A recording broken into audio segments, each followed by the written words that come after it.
Hello viewers, আমরা মেসেঞ্জারে অনেক কিছু সিক্রেট রাখার জন্য বিভিন্ন ধরনের অ্যাপ লক ব্যবহার করে থাকি, কিন্তু আপনারা হয়তো জানেন না এখন মেসেঞ্জারের একটি বড় আপডেট এসেছে। কোনো প্রকার অ্যাপস ছাড়া আপনারা মেসেঞ্জারের মধ্যে ফিঙ্গারপ্রিন্ট লক সেট করতে পারবেন। আমি আপনাদের সে প্রসেসটা দেখাই দিব মাত্র 30 সেকেন্ডের মধ্যে। আপনারা আমার মোবাইলের স্ক্রিনটি ফলো করুন।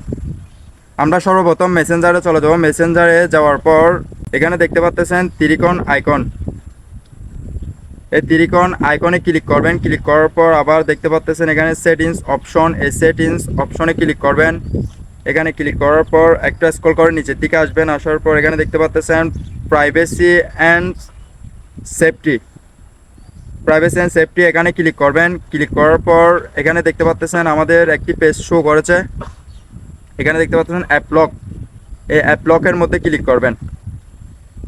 অ্যাপ লকে ক্লিক করার পর এখানে দেখতে পাচ্ছেন আনলক উইথ বায়োমেট্রিক, এখানে এটা এনেবেল করে দিবেন। এনেবেল করে দেওয়ার পর এখানে আপনাদের আনলক অ্যানাদার ওয়ে, এখানে আপনাদের ফিঙ্গারপ্রিন্ট সেট করে দিবেন। এখানে ক্লিক করার পর আপনারা ফিঙ্গারপ্রিন্ট সেট করে দিবেন। সেট করার পর এখানে আফটার আই লিভ মেসেঞ্জার এটা ক্লিক করবেন। ক্লিক করার পর এটার অর্থ হচ্ছে যে আপনি মেসেঞ্জার থেকে বাহির হওয়ার সাথে সাথে আপনার এটা লক হয়ে যাবে।